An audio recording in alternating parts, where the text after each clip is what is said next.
Okay, we have a two-parter on Deep Space Nine this week. It's the Maquis Part 1. We talk about it after this.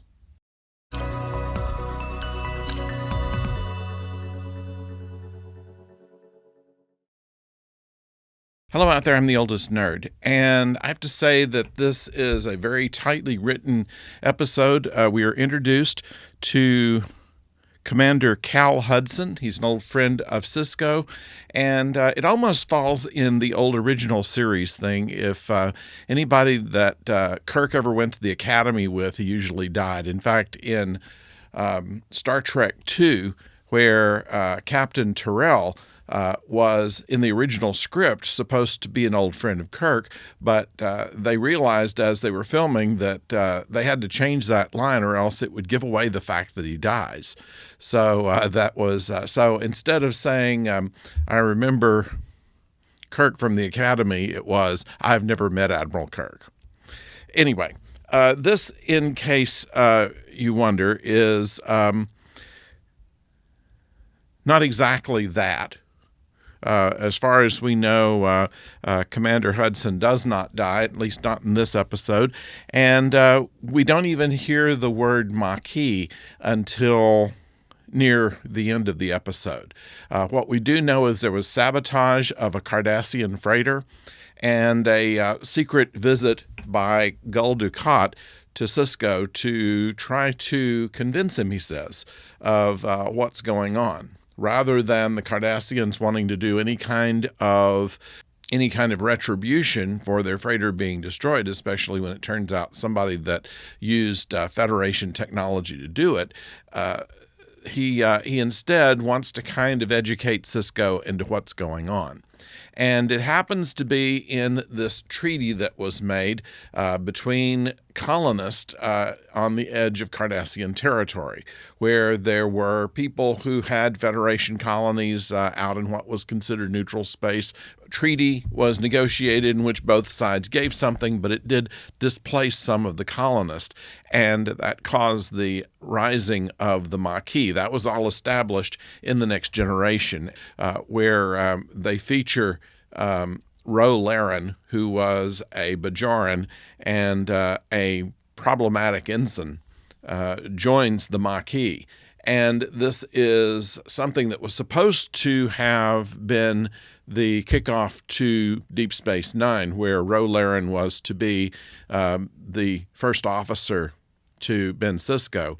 But when Michelle Forbes, who played Ro Laren, was not interested in doing another series, then they changed the idea from a Starfleet officer to a Bajoran freedom fighter come member of their military, which Kira Nerys was, played, of course, by Nana Visitor.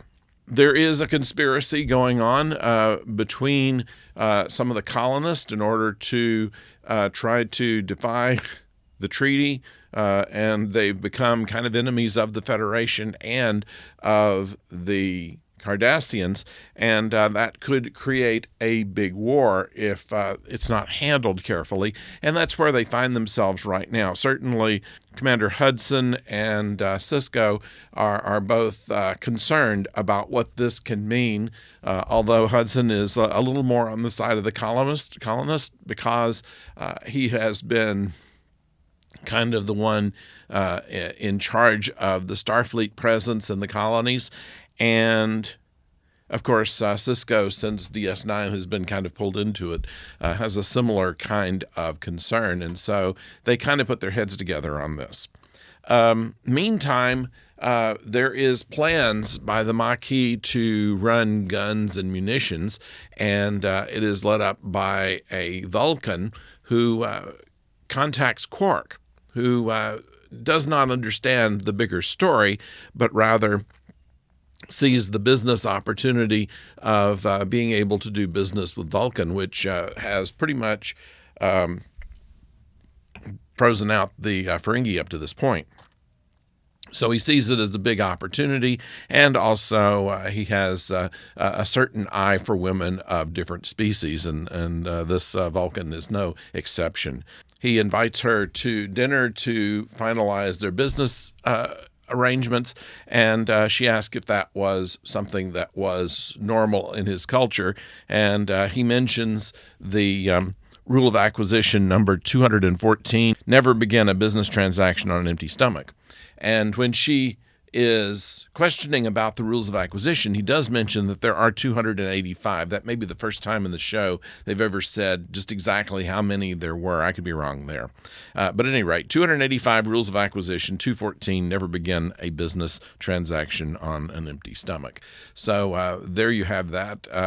He pointed out to the Vulcan that this was logical, and she said that it was also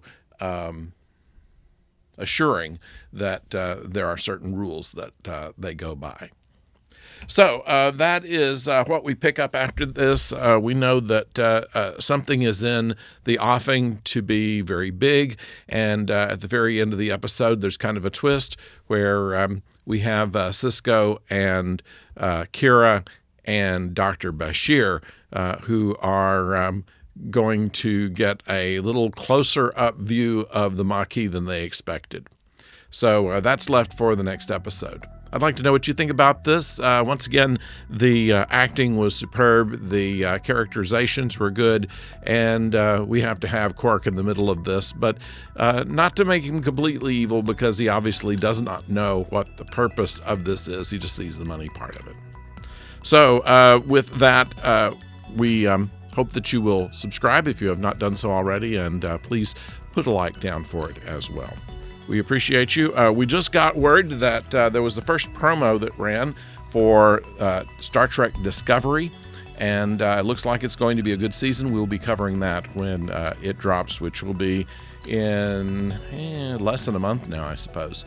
So we'll keep tabs on that and let you know when that gets started. Meantime, we will have, of course, the original series review tomorrow. We'll have on Thursday will be a new Bad Batch, Star Wars Bad Batch, and then Friday we had some things out of order with Babylon 5. That was due to the fact that I'm watching it off the Roku channel, and they had the episodes out of order. So we're going to run the episode review the episode that should have been in order last week. So if you're watching along, that's the one to go. That's the Soulmate. So that's coming up on Friday. So until we talk to you next time, don't go far.